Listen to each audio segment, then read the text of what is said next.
Bapak Ibu, saya undang untuk bangkit berdiri. Kita tetap ada di dalam hadirat Tuhan.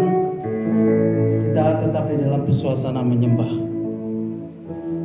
Tetap di dalam suasana menyembah. Dia hadir di tengah-tengah kita malam hari ini. Dia ada di tengah-tengah kita malam hari ini. Kehadirannya, hadirannya, hadirnya Tuhan bisa kita rasakan. Dan Tuhan malam ini mau mendengar penyembahan Bapak Ibu.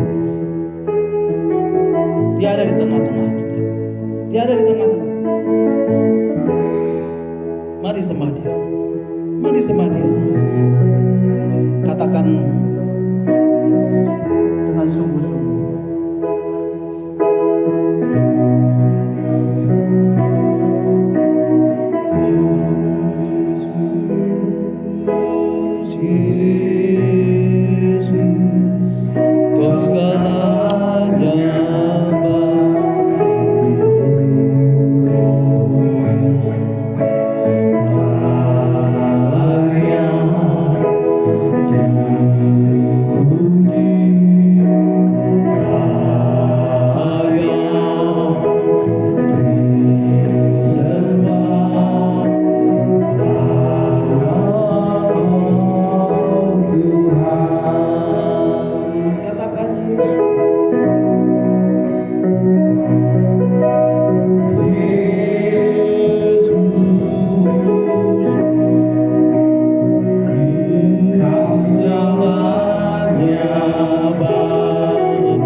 Bapa, inilah pujian penyembahan yang anak-anak-Mu naikkan ke hadapan-Mu.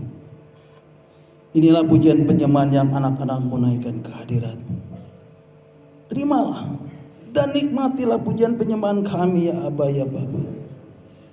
Terimalah dan nikmatilah penyembahan kami ya Yesus Kristus dan Raja kami. Terimalah dan nikmatilah pujian dan penyembahan kami ya Roh Kudus. Roh yang dimeterai di dalam diri kami, untuk selalu setia menuntun dan menemani kami. Ambil dan nikmati pujian penyembahan kami ya Bapa. Ambil dan nikmati pujian penyembahan kami ya Yesus Kristus. Ambil dan nikmati pujian penyembahan kami ya Roh Kudus. Biar pujian penyembahan ini menjadi dupa yang harum di hadapan-Mu, menjadi persembahan, menjadi sweet aroma yang harum di hadapan-Mu, yang membumbung tinggi naik ke hadirat-Mu. Dan biarlah itu boleh menyukakan hati-Mu, biarlah itu boleh menyenangkan hati-Mu. Dan kami mau menikmati hadirat-Mu, kami mau menikmati kehadiran-Mu malam hari ini di tengah-tengah kami. Nyatakanlah firman-Mu pada kami malam hari ini Tuhan, dan kami siap untuk mendengarnya. Kami siap untuk diberkati oleh kebenaran firman Tuhan malam hari ini. Roh Kudus, ini saatnya Engkau berbicara kepada kami, dan kami mau duduk diam di bawah kaki-Mu untuk mendengarkan kebenaran daripada firman. Di dalam nama Tuhan Yesus. Mari Bapak Ibu yang siap diberkati bersama-sama kita katakan amin. Ya, silakan duduk di dalam hadirat Tuhan. Shalom orang-orang terbahagia di dunia. Shalom. Itu saya, itu kamu, itu kita semua. Ya, shalom para kekasih Tuhan. Be strong in the Lord. FGB man. LOF. Be strong in the Lord. Ya, terima kasih kepada Pak David yang sudah memberikan kesempatan kepada saya untuk menyampaikan kebenaran firman Tuhan malam hari ini. Dan saya diminta untuk menyampaikan kebenaran firman Tuhan tentang Jumat Agung atau Paskah. Dan firman Tuhan yang akan saya sampaikan malam hari ini saya beri tema The Perfect Sacrifice atau korban yang sempurna. Bapak Ibu siap diberkati melalui firman Tuhan malam hari ini? Ya, berapa banyak yang siap diberkati lewat kebenaran firman Tuhan malam ini? Berapa banyak yang mau bilang, aku rindu firman-Mu Tuhan malam hari ini? Lambaikan tangan buat Tuhan sekali lagi. Haleluya. Bapak Ibu, Allah kita dahsyat. Amin. Yesusku luar biasa. Amin. Nah Bapak Ibu, mari kita katakan Yesusku luar biasa. Nanti kalau saya katakan Yesusku, Bapak Ibu katakan luar biasa 3 kali ya Bapak Ibu. Oke, siap? Yesusku luar biasa. Yesusku luar biasa. Yesusku luar biasa. Beri tepuk tangan lagi yang meriah buat Tuhan kita Yesus Kristus. Haleluya. Nah Bapak Ibu, kenapa Yesus kita luar biasa? Ada yang tahu? Karena mati buat kita semua. Mati buat kita semua. Iya, karena Dia adalah Allah yang turun dari surga untuk menyelamatkan manusia. Amin. Yesus telah menjadi manusia dan menjadi korban yang sempurna. Oleh sebab itu firman Tuhan katakan malam hari ini temanya korban yang sempurna atau the perfect sacrifice. Coba Bapak Ibu renungkan, apakah ada Allah yang seperti Allah kita? Tidak ada. Dia Allah yang dahsyat. Dia Allah yang luar biasa. Dia lahir, Dia mati, Dia bangkit dan naik ke surga. Dan semua itu sudah terjadi. Dan yang pasti akan terjadi adalah kedatangannya yang kedua kali. Amin Bapak Ibu. Bapak Ibu percaya Tuhan akan datang untuk menjemput kita, untuk menjadi mempelainya Kristus. Amin. Haleluya. Nah Bapak Ibu, hari Jumat minggu yang lalu seluruh umat Kristen telah merayakan hari sengsara Tuhan yang disebut Jumat Agung atau the Good Friday. Dan kemudian hari Minggunya seluruh umat Kristen merayakan hari kemenangan Yesus di kayu salib atas kematiannya yang disebut Paskah. Amin. Bapak Ibu, kalau kita berbicara tentang Jumat Agung, Itu artinya kita berbicara tentang korban. Itu artinya kita berbicara tentang mezbah. Apa itu korban, Bapak Ibu? Apa itu korban? Korban adalah sesuatu yang hidup, yang tidak bercacat, yang tidak bercela, yang tidak bernoda, ditaruh di atas mezbah dan harus mati untuk menghapus dosa. Itu korban. Jadi korban ini berbicara tentang penyembahan dan juga berbicara tentang persembahan. Nah, Bapak Ibu, kita akan melihat terlebih dahulu latar belakangnya.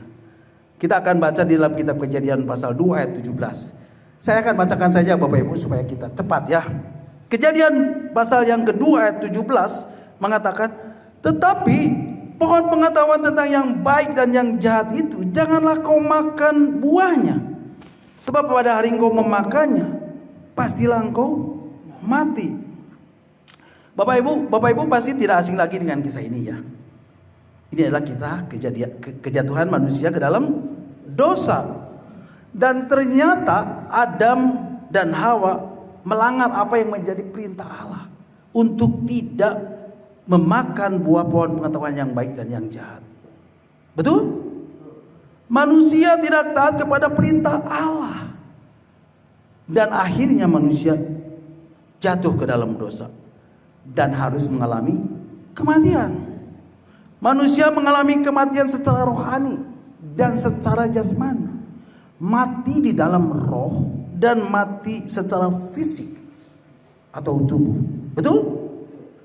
Nah, sejak saat itu manusia diberitahu untuk mendekat kepada Allah atau datang kepada Allah harus membawa korban. Dan Tuhan memberi contoh kepada Adam bagaimana dia harus membawa korban. Dengan menyembelih domba. Dan harus ada darah yang tercurah. Dan kemudian kulitnya dipakaikan pakaian untuk cawat. Karena Adam tahu bahwa dia telanjang. Bapak Ibu, dosa membuat dia tidak bisa kembali memiliki hubungan dengan Allah. Sehingga setiap kali manusia harus membawa korban bagi Allah ketika dia harus datang kepada Allah dan berdamai. Dosa membuat manusia akhirnya harus hidup di dalam penderitaan. Dosa membuat manusia akhirnya hidup di dalam pergumulan. Dosa akhirnya membuat manusia hidup di dalam persoalan.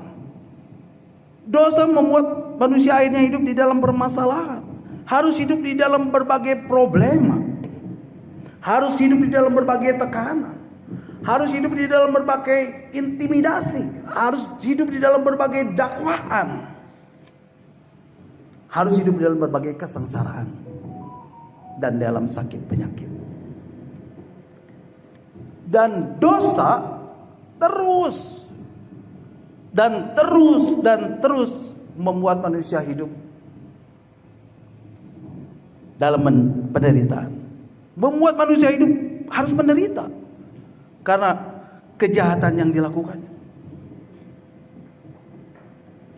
Manusia harus bekerja di bawah terik matahari untuk survive, untuk bisa bertahan hidup, untuk bisa mencukupkan kebutuhan hidupnya. Dan akhirnya manusia harus apa? Harus bekerja keras setiap hari. Dikatakan dengan berpeluang kau akan mencari makananmu. Dan dosa semakin menjalar. Dan semakin menjalar. Dan semakin menjalar. Dan manusia ada di dalam tekanan dosa. Dan harus ada yang menggantikan manusia untuk kemudian dapat kembali kepada Allah. Bapak Ibu, Kain dan Habil mempersembahkan korban. Set mempersembahkan korban. Nuh membuat mezbah dan mempersembahkan korban setelah air bah surut. Abraham setiap kali Allah berfirman, dia bangun mezbah. dan persembahkan korban. Setiap kali Allah berfirman, Abraham bangun mezbah dan persembahkan korban. Bangun mezbah, persembahkan korban. Bangun mezbah, persembahkan korban. Dan Bapak Ibu tahu, korban yang terakhir yang Abraham lakukan, Abraham disuruh mengorbankan anaknya yang satu-satunya yang dikasihinya itu. Betul? Dan Abraham taat. Abraham taat dan melakukan perintah Tuhan. Kemudian Yakub, dia bangun mezbah, persembahan korban. Yusuf dan keturunannya dia bangun mezbah dan persembahan korban. Musa, dia bangun mezbah persembahan korban. Nabi Samuel dia persembahkan korban dan bangun mezbah. Elia, dia bangun mezbah dan persembahan korban. Daud, dia persembahkan mezbah, bangun mezbah dan persembahkan korban. Dan di dalam perjanjian baru, Rasul Paulus menuliskan di dalam surat Roma pasal 12 ayat 1. Bapak Ibu, mari kita akan baca surat Roma 12 ayat yang pertama. Roma 12 ayat yang pertama mengatakan, karena itu saudara-saudara, demi kemuliaan Allah aku menasihatkan kamu supaya mempersembahkan tubuhmu sebagai persembahan yang hidup dan yang kudus dan yang berkenan kepada Allah. Itu adalah ibadahmu yang sejati. Jadi Bapak Ibu, dari awal sampai akhir dari kitab suci ini isinya tentang mezbah, tentang korban dan penyembahan. Amin. Saya tidak punya banyak waktu untuk menyampaikannya satu persatu, dan Bapak Ibu bisa nanti baca di rumah. Tetapi kalau Bapak Ibu malam hari ini hadir di dalam fellowship malam hari ini adalah satu anugerah. Ini adalah satu kasih karunia. Bapak Ibu dapat merenungkan kasih dan pengorbanan yang terbesar yang sudah Tuhan lakukan dan yang sudah Tuhan selesaikan 2000 tahun yang lalu. Bapak Ibu, malam hari itu menjadi malam yang terakhir buat Yesus bersama-sama dengan murid-muridnya berkumpul dan merayakan hari Paskah sebelum Yesus harus melewati penderitaannya. Yesus makan bersama-sama dengan muridnya. Dan ketika mereka sedang makan, Yesus mengambil roti, kemudian memecah-mecahkannya dan membagikannya kepada murid-muridnya. Dan kemudian mengambil cawan dan membagi-bagikannya kepada murid-muridnya. Inilah perjamuan terakhir atau the last supper yang Yesus lakukan, yang selalu kita peringati sebagai perjamuan kudus di dalam ibadah. Baik, amin. Nah, kemudian malam itu Yesus bersama-sama dengan Petrus dan Yakobus dan Yohanes pergi ke sebuah taman yang bernama Taman Getsemani. Kemudian Yesus berjalan lebih jauh dan kemudian dia berdoa. Ya Bapa, jikalau sekiranya mungkin cawan ini lalu daripadaku, tetapi janganlah seperti yang aku kehendaki, tetapi yang Bapa kehendaki. Nah Bapak Ibu, di dalam Injil Lukas dikatakan seorang malaikat dari langit menampakkan diri kepadanya untuk memberi kekuatan kepada Yesus. Yesus begitu sangat ketakutan dan semakin bersungguh-sungguh di dalam berdoa. Peluhnya seperti titik-titik darah yang bertetesan ke tanah. Dan Yesus pun kemudian berdoa kembali untuk yang kedua kalinya. Iya Bapa, jikalau cawan ini tidak mungkin lalu kecuali aku meminumnya, jadilah kehendak-Mu. Dan Yesus pun berdoa dengan doa yang sama untuk yang ketiga kalinya. Nah setelah itu Bapak Ibu, apa yang terjadi? Yesus ditangkap oleh serombongan orang yang disuruh oleh imam-imam besar dan tua-tua Yahudi. Lalu Yesus bertanya, siapakah yang kamu cari? Dan mereka berkata, Yesus. Lalu jawab Yesus, akulah dia. Kemudian mereka terjatuh, mundur dan terjatuh. Dan Petrus mengunus pedangnya dan kemudian memotong telinga seorang hamba Tuhan. Lalu Yesus berkata, sarungkan pedangmu. Dan kemudian Yesus melakukan mukjizat. Telinga prajurit imam besar itu ditempelkan kembali. Kemudian Yesus dibelenggu dan dibawa kepada Hanas, imam besar yang pada saat itu sebagai mertua dari Kayafas. Yesus diadili.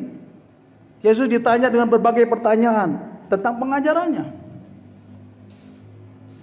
Tetapi tidak didapati satu kesalahan apapun. Akhirnya Yesus kembali dikirim kepada Kayafas untuk diadili. Dan Yesus dibawa masuk ke gedung pengadilan pada pagi hari. Dan dihadapan kepada Pilatus. Dan Pilatus mengadili Yesus. Tetapi tidak ada satu kejahatan pun yang dilakukan oleh Yesus. Akhirnya Pilatus menyerahkan kembali kepada imam-imam besar. Ambil dan hakimilah dia menurut hukum Taurat.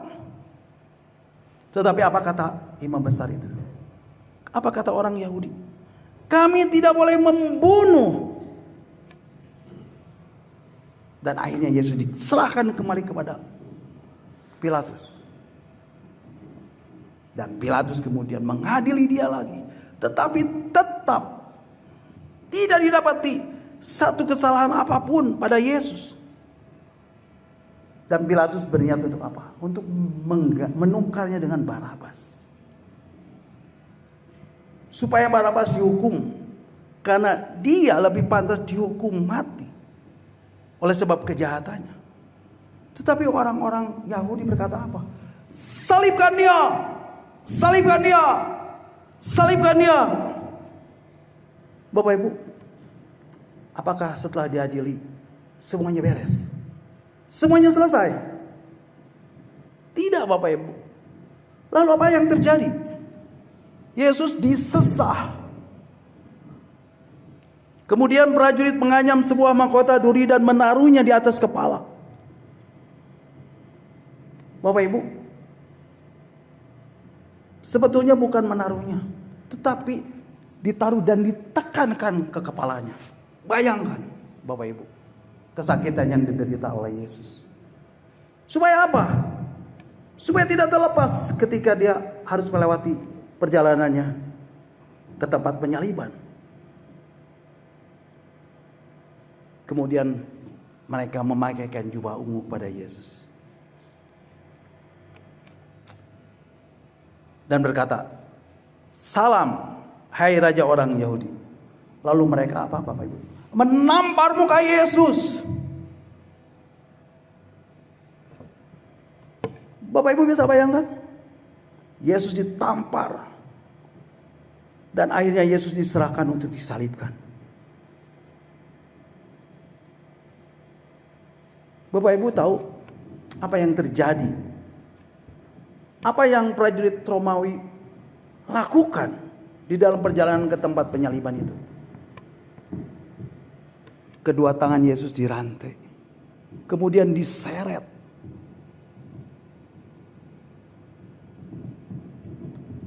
Sambil memikul palang salib. Yesus diolok-olok. Yesus dihina. Yesus diludahi. Yesus dinista. Yesus dicela. Yesus dipukul.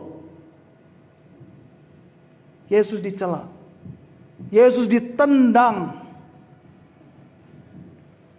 Yesus dicerca. Dan Yesus dicambuk. Bapak Ibu, berapa kali Yesus dicambuk? Ada yang tahu? Yesus dicambuk 39 kali. Dan bukan dengan cambuk yang seperti yang kita bayangkan, dicambuk kemudian memar. Bukan Bapak Ibu. Cambuk yang dipakai untuk menyambuk Yesus itu bercabang 5. Dan ujungnya itu berbentuk hook, berbentuk kail. Sangat tajam sekali. Dan setiap kali dicambuk, dagingnya ikut tertarik. Bapak Ibu bisa bayangkan penderitaan Yesus ini. 39 kali dicambuk Bapak Ibu. Sampai seluruh tubuhnya penuh dengan luka dan darah. Dan Yesus harus menanggung segala kesakitan ini. Yesus harus menanggung segala penderitaan ini. Yesus terjatuh. Yesus tergeletak di tanah. Lalu diseret. Dan disuruh jalan lagi. Bapak Ibu, ada yang tahu berapa berat palang balok yang dipikul oleh Yesus? Berat balok itu diperkirakan 50-60 kg. Dan Yesus harus memikulnya dengan sekujur tubuh penuh luka. Dan Yesus terjatuh. Yesus terjatuh sehingga prajurit meminta Simon dari Kirene untuk memikul salib Yesus ke Bukit Golgota. Bapak Ibu bisa bayangkan? Yesus harus melintasi jalan Via Dolorosa. Jalan yang penuh dengan penderitaan. Jalan yang penuh dengan kesengsaraan. Seperti anak domba yang keluh. Seperti anak domba yang sedang dibawa ke pembantaian. Dan Yesus harus melewati jalan itu sampai ke Bukit Golgota. Dan Yesus diletakkan di atas salib. Dan di atas salib itu dituliskan Inri, yang artinya inilah Raja orang Yahudi. Dan kedua tangan Yesus dipaku.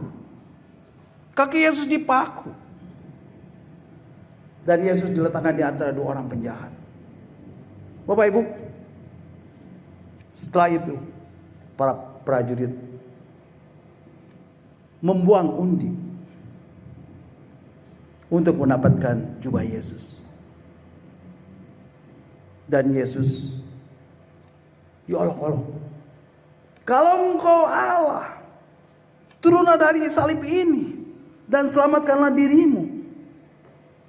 Bapak Ibu, apakah Yesus bisa turun dari salib dan menyelamatkan dirinya? Oh, pasti bisa. Tetapi Yesus tetap memilih taat kepada Bapa untuk menyelesaikan tugas penyelamatan ini. Bapak Ibu, ketika jam 12 siang, kegelapan meliputi seluruh daerah itu sampai jam 3 sore. Dan pada jam 3 sore Yesus berkata, Eloi, Eloi, lama sabachthani. Yang artinya, Allahku, Allahku, mengapa engkau meninggalkan aku? Dan para prajurit itu mengolok-olok perkataan Yesus. Karena mereka mengira Yesus memanggil Elia. Baiklah kita tunggu apakah Elia akan turun menolong. Kemudian di atas kayu salib, Yesus berkata, aku haus. Dan Yesus pun diberi minum anggur asam dari bunga karang yang dicucukkan kepada anggur asam itu. Kemudian Yesus meminumnya. Dan setelah itu Yesus berseru dengan nyaring, Tetelestai. Artinya, it is finished. Sudah selesai. Dan Yesus pun menyerahkan nyawanya. Dan ketika itu apa yang terjadi Bapak Ibu? Air bayi suci terbelah menjadi 2 dari atas ke bawah. Dan Yesus pun mati. Bapak Ibu, untuk memastikan apakah Yesus mati, dikatakan seorang prajurit kemudian menikam lambungnya.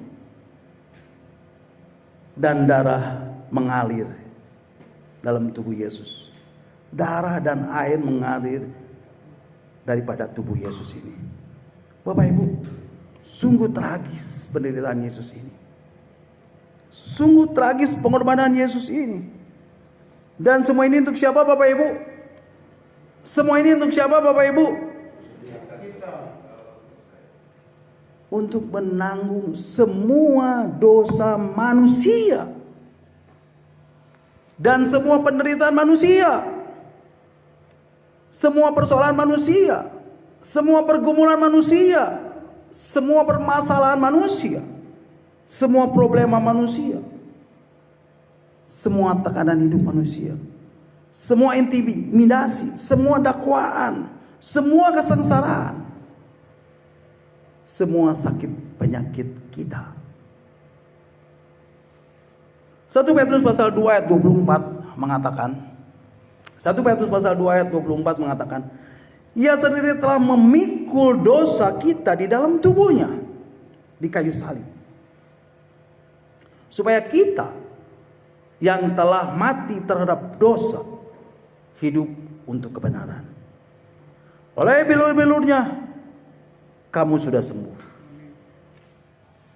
Yesaya 53 ayat 4 mengatakan, tetapi sesungguhnya penyakit kita lah yang ditanggungnya, dan kesengsaraan kita yang dipikulnya.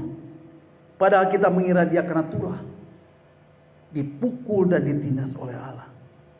Bapak Ibu, pengorbanan Yesus di kayu salib untuk apa Bapak Ibu? Untuk menanggung dosa kita. Untuk menanggung Bapak Ibu, saudara dan saya yang seharusnya mengalami kematian. Untuk menanggung semua penderitaan kita, untuk menanggung semua persoalan kita, untuk menanggung semua pergumulan kita, untuk menanggung semua permasalahan kita, untuk menanggung semua tekanan hidup kita, untuk menanggung semua intimidasi yang ada di dalam hidup kita, untuk menanggung semua kesengsaraan kita, dan untuk menanggung semua penyakit kita. Amin. Bapak Ibu, malam hari ini, apapun yang menjadi masalah di dalam hidup Bapak Ibu, kesehatankah?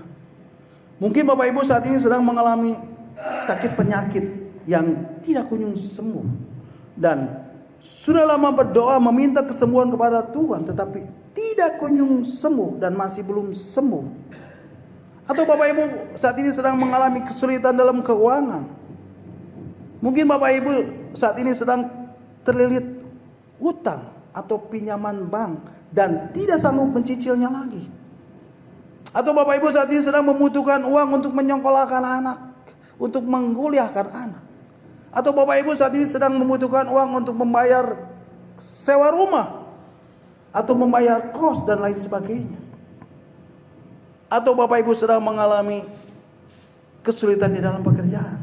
Bapak Ibu mengalami PHK dan sampai saat ini belum mendapatkan pekerjaan. Cari kerja sana sini susahnya minta ampun. Atau Bapak Ibu sedang mengalami kesulitan dalam bisnis.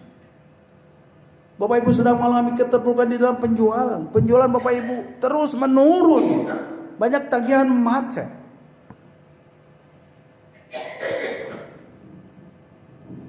Atau sedang mengalami kesulitan di dalam usaha, sedang mengalami pergumulan di dalam pelayanan.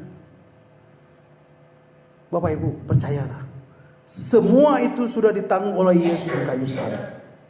Pengorbanan Yesus yang sempurna sudah menyelesaikan semua masalah, semua persoalan, semua pergumulan, semua penderitaan, semua kesengsaraan. Bapak Ibu, amin Bapak Ibu. Saya undang pemain musik untuk ke depan. Nah Bapak Ibu, setelah Yesus mati dan dikuburkan, apa yang terjadi Bapak Ibu? Apakah Yesus selamanya tinggal di dalam kubur? Tidak Bapak Ibu, tidak. Tidak. Pada hari yang ketiga Yesus bangkit dari kubur. Kubur Yesus kosong. Dan itu membuktikan bahwa Yesus telah menang dari dosa. Yesus telah menang dari kematian. Yesus telah menang daripada penderitaan. Yesus telah menang dari kesengsaraan. Dan Yesus memberi pengharapan kepada seluruh umat manusia. Kepada kita. Kepada Bapak Ibu, saudara dan saya. Bahwa Yesus telah hidup. Dan ada hari esok yang penuh dengan harapan. Dan hidup Bapak Ibu, saudara dan saya, menjadi berarti. Mari Bapak Ibu kita angkat satu pujian lagi. Sebab Dia hidup. Dia hidup.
Terima kasih Tuhan buat apa yang sudah Engkau lakukan buat kami. Terima kasih untuk pengorbanan. Terima kasih untuk korban yang sempurna yang sudah Engkau selesaikan di atas kayu salib 2000 tahun yang lalu. Sehingga kami boleh dibebaskan dari dosa. Sehingga kami boleh dibebaskan dari kematian. Dan kami beroleh pengampunan. Dan kami memiliki hidup yang penuh dengan harapan. Karena Tuhan akan pegang hari esok. Dan hidup kami menjadi berarti. Terima kasih Tuhan untuk kebenaran firman-Mu malam hari ini yang sudah Hamba-Mu sampaikan. Hamba-Mu terbatas tapi Engkau terbatas. Engkau meteraikan firman-Mu di dalam hati setiap kami. Setiap lubuk hati kami. Dan biarlah firman itu boleh menjadi rema di dalam kehidupan kami. Terima kasih Tuhan. Hanya di dalam nama Yesus kami mengucap syukur. Dan mari Bapak Ibu yang sudah diberkati bersama-sama kita kata. Amin.